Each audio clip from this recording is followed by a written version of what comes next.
자, 모란이 피기까지는 나는 아직 나의 몸을 기다리고 있을 테요. 이렇게 얘기했는데, 이 모란이 피기까지는 같은 경우에 여기서 모란은 뭘 얘기하는 거냐면, 바로 화자의 소망을 얘기하는 거예요. 화자의 소망. 그래서 모란이 피기까지는 나는 아직 나의 봄을 기다리고 있을 테요 라고 얘기한단 말이야. 그러면 봄이 곧 모란이 피는 계절이 되는 거지, 그지? 그런데 여기에서 봄을 기다리고 있겠다 그러면 얘가 무언가 소망하는 계절이 되는 거야. 그러면서 모란이 뚝뚝 떨어져 버린 날 이렇게 되는데 모란이 피기까지 기다리는데 모란이 뚝뚝 떨어져 버렸는데 어떻게 되는 거야? 말 그대로 슬픔. 시적 화자가 슬픔을 느낄 때를 얘기를 하는 거겠지. 그래서 나는 비로소 봄을 여인 서름에 잠길 테요 라고 얘기를 했으니까 말 그대로 자신의 모란이 화자의 소망이었으니까 소망을 잃은 화자의 슬픔을 얘기한다 라고 볼 수 있게 된다는 얘기야. 알겠지? 그러면서 5월 어느 날 그 하루 물었던 날 이렇게 되는데 5월 어느 날 그 하루 묻었던 날이 바로 모란이 떨어진 날. 떨어져 누운 꽃잎마저 시들어버리고는 천지의 모란은 자칫 없어지고 뻗쳐오르던 내 보람 성쾌에 무너졌느니. 그래서 보람은 바로 모란을 얘기하는 거고 모란이 지고 말려 뿐 내 한 해는 다 가고 마라. 그러니까 모란이 지면 나한테는 한 해가 끝난 거야. 360날 한양 섭섭해 우옵내다 라고 얘기하는데 자 360날 한양 섭섭해 우옵내다 모란을 잃은 상실감을 얘기하기도 하고 모란을 잃은 상실감. 자 모란을 잃은 상실감 뿐이 아니라 또 뭘 얘기하느냐 기다리는 걸 얘기하는 거야. 기다림을 나타내기 위한 거지. 무슨 얘기인지 알겠죠? 그러니까 무언가 기다리기 위해서 나머지 것들, 그 소망을 이루기 위해 나머지 것들을 오히려 슬프게 느끼는 거야. 모란이 피기까지는 나는 아직 기다리고 있어요. 나는 계속 기다리고 있을 거야. 자, 찬란한 슬픔의 봄을 이렇게 되어 있는데 이 찬란한 슬픔의 봄은 무슨 표현? 그렇지, 역설법이지. 역설법에서 가장 많이 나오는 것 중에 하나가 예로 많이 나오는 게 찬란한 이 슬픔의 봄이니까 잘 기억을 해두고 그 다음에 이걸 잘 보면 내용적으로 볼 때는 역설 표현이지만 내용적으로 보면 찬란하면서도 슬픔이 어떻게 되는 거야? 교차하는 거지. 봄이라는 게 결국엔 슬픔과 기쁨이 교차하는 거다라고 보게 되는 거야. 알겠지? 그래서 이를 통해서 봄의 양면적인 모습을 나타내는 거다. 자, 그래서 이 시는 뭐라냐? 소망이 이루어지기를 기다리는 걸 상징하는 거다라고 생각을 하면 돼요. 그래서 이거를 해석을 할 때 모란의 피는 시절을 어떤 식으로 해석을 하냐면 우리가 일반적으로 해석할 때 여기다가 조국광복이나 이런 얘기를 안 해. 근데 어떤 경우에는 문제에서 만약에 이걸 김영란이 일제강점기니까 일제강점기 시제를 반영을 했을 때 모란은 뭐를 상징할 수 있느냐 이런 식으로 물어보는 경우도 있어. 그럴 경우에는 조국의 광복.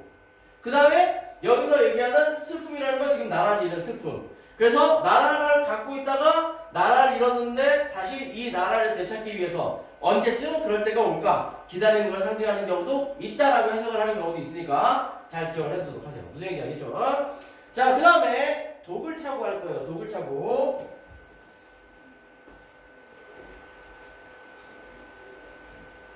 자, 오랜만에 워터초코를 씹을까? 지울 때 빡빡하군.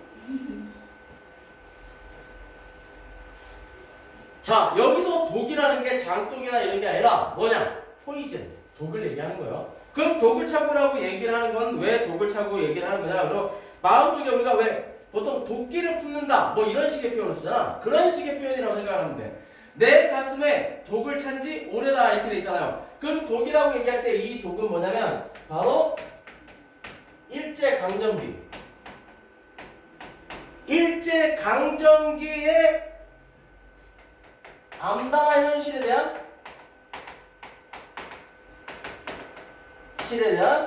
대결의식을 얘기한다고 보면 돼. 이 노란색이니까 잘 안 보이는군? 하얀색으로 얘기할군? 자, 그러면서 내 가슴에 독을 찬 지 오래다. 내가 그런 암담한 현실 속에 그런 대결 의지를 갖고 있는 지가 오래됐다. 아직 아무도 해한 일 없는 새로 뽑은 독. 벗은 그 무서운 독 그만 흩어버리란다. 나는 그 독이 선뜻 벗도 해야지 모른다. 위협하고 이렇게 얘기되어 있는데 이 부분에서는 무슨 얘기를 하는 거냐. 자, 벗은 그 무서운 독을 그만 흩어버리라는데 그럼 이 벗은 말 그대로 현실 수능적인 인물이야.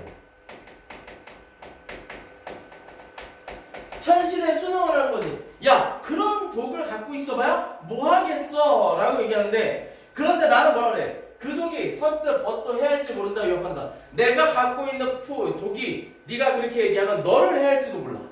이렇게 얘기를 하는 거야.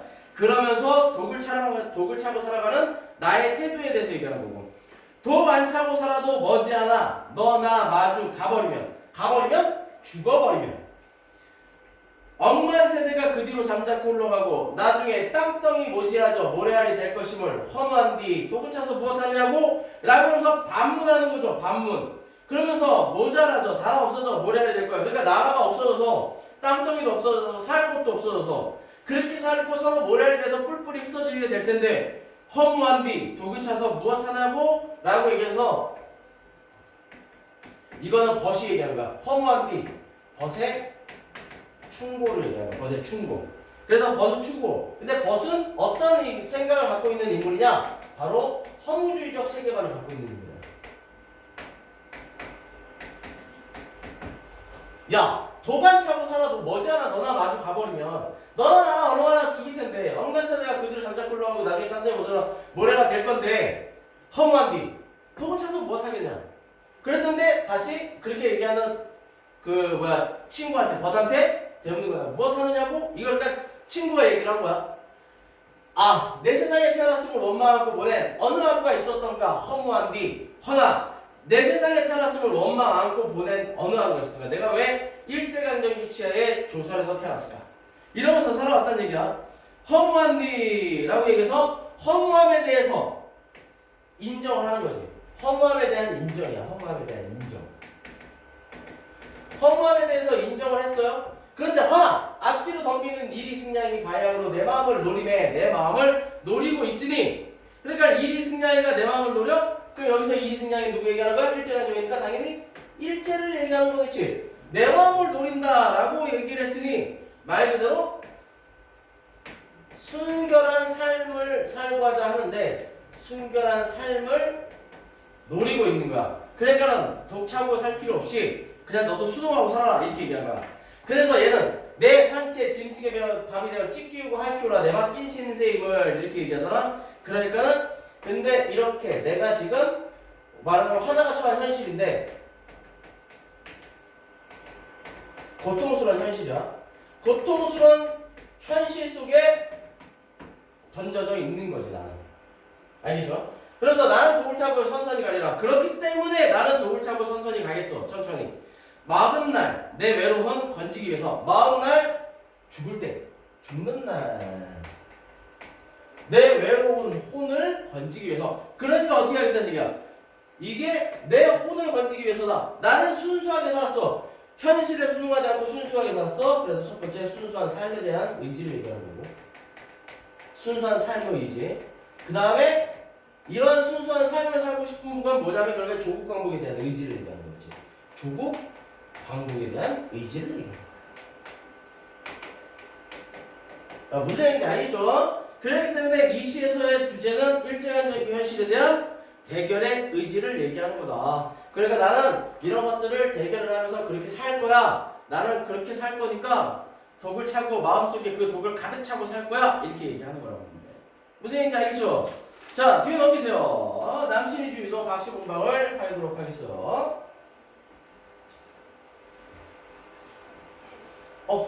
아씨 너무 빡빡한데?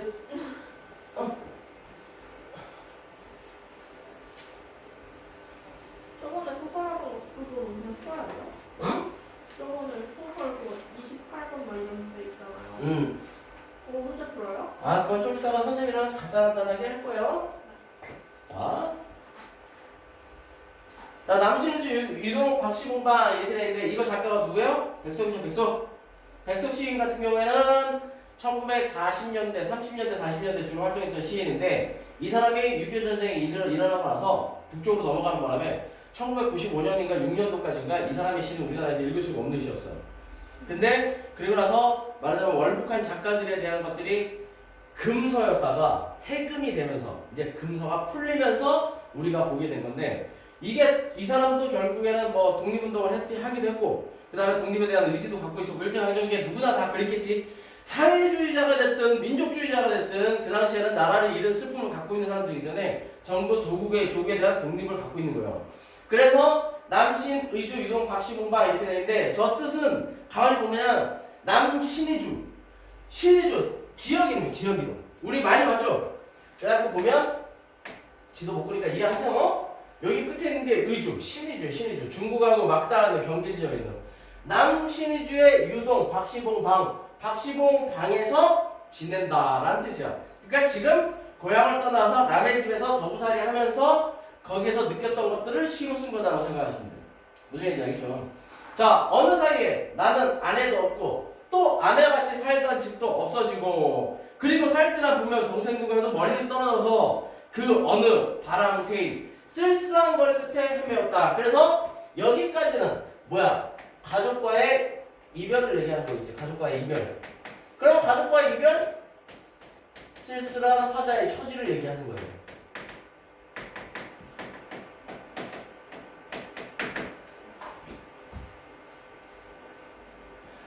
그 어느 바람새인 쓸쓸한 머리 끝에 헤매이었다라고 얘기했으니까 객지에서 바람새인 쓸쓸한 머리 객지에서 생활하고 있는 거야. 생활을 상징하는 거죠. 그러면서 바로 날도 저물어서 바람은 더욱 세게 불고 자 남의 집에 살고 있는데 바람은 더욱 세게 불고 추위는 점점 더해 오는데 이렇게 돼 있잖아요. 그럼 이 둘은 뭐냐? 바로 고통과 고통, 시련, 고난 이런 거 상징한다고 보시면 돼요. 자 그러면서 나는 어느 목순의 집 이렇게 돼 있는데 박씨봉방이잖아.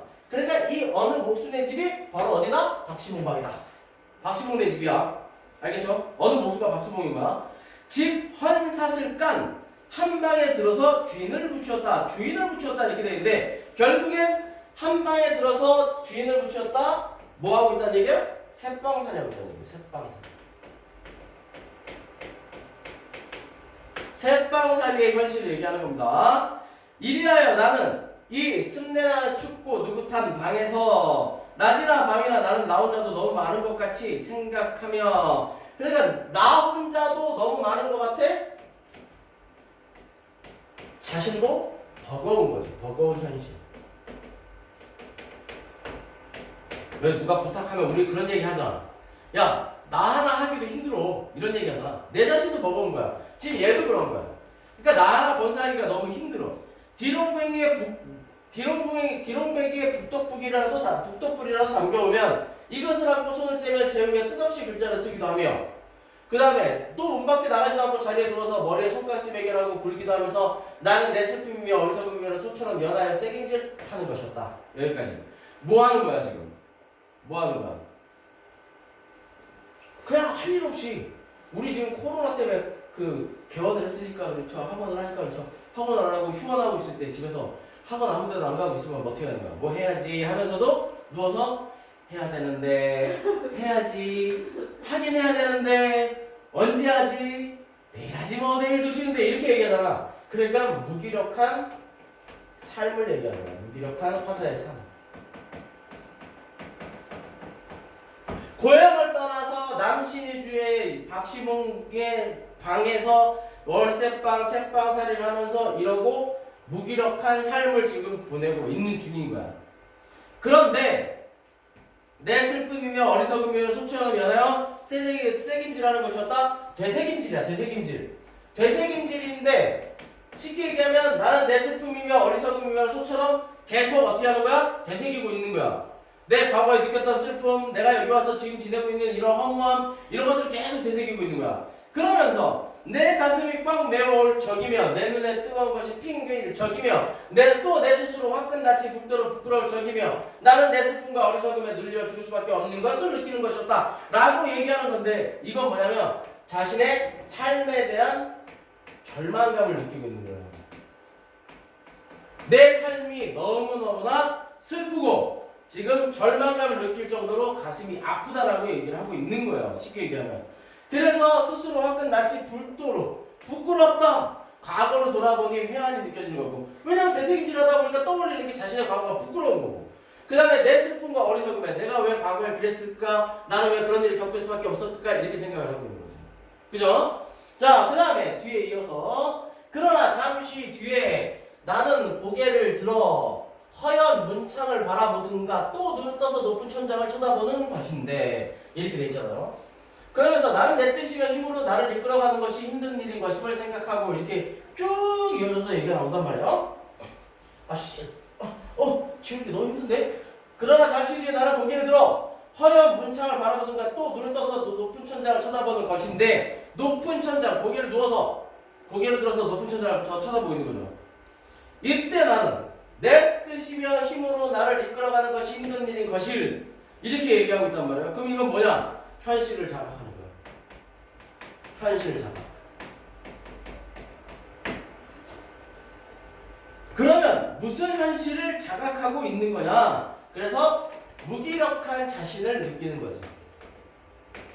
무기력한 자아를 인식하는 거예요. 아, 내가 왜 지금 이렇게 무기력하게 있을까? 이렇게 얘기하는 거죠. 이것들보다 더 크고 높은 것이 있어서 나를 마음대로 굴려가는 것을 생각하는 것인데, 더 크고 높은 것, 나를 마음대로 굴려가는 것을 생각한다. 그럼 더 크고 높은 것은 뭐야? 바로 운명이에요. 운명에 대해서 생각하는데, 이렇게 여러 날이 지나는 동안에 내 어지러운 마음에는 슬픔이며 한탄이며 가라앉은 것은 차츰 앙금이 되어 가라앉고, 되새기다 보니까 그게 어떻게 하는 거야? 가라앉는 거야. 앙금이 돼서 가라앉는 거지. 그러면서 진정이 되는 거야. 외로운 생각만이 드는 때쯤 해서는 그래서 진정이 되는 거야. 감정이 정화가 되는 거지. 더러는 나도 손에 쌀랑쌀랑 쌀한눈이 와서 문창을 치기도 하는 때도 있는데, 그러나 아직까지도 어떻게 되는 거야? 고난은 있어. 문창을 치기도 하는 때도 있는데 나는 이런 저녁에는 화로를 더욱 다가끼며 무릎을 꿇어보며, 화로를 다가끼며 무릎을 꿇어보며, 무릎을 꿇을 때 우리는 어떨 때 무릎을 꿇어요? 자신의 삶을 반성하거나 기도할 때죠? 자신의 삶을 반성하는 거예요. 어느 먼 산 뒷옆에 바우숲에 따로 외로 있어서 어두워오는데 하얀이 눈을 맞을 그 마른 잎새에는, 그러니까 어두워오는데 하얀이 눈을 맞을 그 마른 잎새에는 쌀랑쌀랑 소리도 나며 눈을 맞을, 그러니까 어떻게 되는 거야? 고통과 고난, 시련 속에서도 의연한 자세를, 의연한 모습을 유지하고자 하는 거야. 그러니까 그런 것들을 어떻게 하겠다는 거야? 이런 것들을 인내하겠다, 참아내면서 이겨내가겠다, 이렇게 얘기를 하고 있는 거야. 무슨 얘기인지 알겠죠? 그러면서 그 드물다는 굳고정한 갈매나무라는 나무를 생각하는 것이다. 자, 갈매나무 이렇게 돼 있잖아요. 이 갈매나무는 바로 화자 자신하고 동일하는 거예요. 화자와 동일시되는 대상을 얘기하는 거예요. 화자와 동일시되는 대상. 그러면 결국엔 그 드물다는 굳고 정한이잖아요. 굳고 정한이니까 말 그대로 의지가 강한 거예요. 그래서 현실 극복 의지를 얘기한다, 이렇게 생각을 하시면 되겠어요. 그래서 이 시 같은 경우에는 밖에서 지금 고향을 떠나서 외부에서 외롭게 쓸쓸하게 지내면서 무기력하게 지내다 보니 자신의 과거를 떠올린 거지. 근데 과거를 떠올리다 보면서 느끼는 게 나는 왜 이렇게 살고 있을까? 이런 것들을 느끼게 되는 거야. 그러면서 다시 한번 전환하는 거지. 그러나 이러면서 누워서 생각해보니, 아, 내가 이렇게 살아서는 안 되겠다. 나는 다시 한번 그런 현실 극복 의지를 가져야겠구나 하면서 스스로에 대해서 깨달으면서 그런 현실과 고통을, 현실 속의 고통을 이겨나가겠다는 의지를 갖고 있는 거야. 근데요, 네. 이 사람이 되게 무기력하고 있잖아요. 네네. 그럼 갈매나무 이게 화가가 약간 동경시하는 대상 이런 거 아니에요? 그러니까 그래서 그 드물다는 국구정화 갈매나무라는 나무를 생각하는 것이었다. 그래서 동경을 하잖아. 나도 그 나무처럼 돼야지. 그리고 화자가 동의시하는 거야. 나는 걔처럼 될 거야. 이렇게 생각하는 거야. 무슨 얘기인지 알겠죠? 자, 그래서 간단하게 문제 풀어볼 거예요. 자, 문제를 풀어보도록 할 테니까 자, 요거 자 정리를 잘 하셔야 돼. 무슨 내용인지 알겠죠?